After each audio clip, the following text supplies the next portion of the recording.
இங்கே ஒரு பொண்ணு டெலிவரி பாய் கொடுத்த பீஸாவை ரொம்ப ஸ்பீடாக வீட்டுக்குள்ளே கூட போகாமல் சாப்பிட்றா. அந்த டெலிவரி பாயும் ரொம்ப பொறுமையாக சாப்பிட சொல்கிறான். இப்போ அதுக்கப்புறமா இவளோட ஹஸ்பண்ட் வந்தோடனே இவ வந்து டக்குன்னு வாய்க்குள்ளே சென்ட் அடிச்சுட்டு இவங்க ஹஸ்பண்டும் கூப்பிட்றாங்க, நீ என்ன சாப்பிட்ட அப்படின்னு. அவ்வளோ போயிட்டு அவங்க ஹஸ்பண்ட் வந்து ஊதி காமிக்க சொல்கிறாங்க. இவ்வளோ ஊதி காமிக்கிற எந்த ஒரு ஸ்மெல்லும் வரல. அதுக்கப்புறம் இவங்க ஹஸ்பண்டுக்கு வந்து ஒரு டவுட் வந்து, ஏன் நீ இந்த டெலிவரி பாய்கிட்ட போய் நீ ஏன் இங்கே வந்திருக்கேனதுக்கு அந்த டெலிவரி பாய் சொல்கிறான், நான் அட்ரஸ் கேட்க தான் வந்தேன்.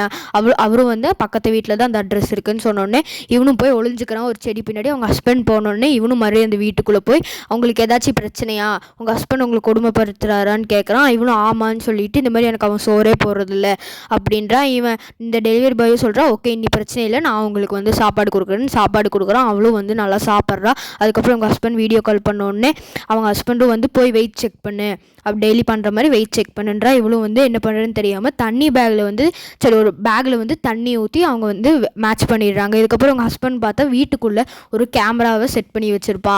அது வழியாக பார்ப்பா. இதோட பார்ட் 2 வேணுன்னா கமெண்ட் பண்ணுங்கள்.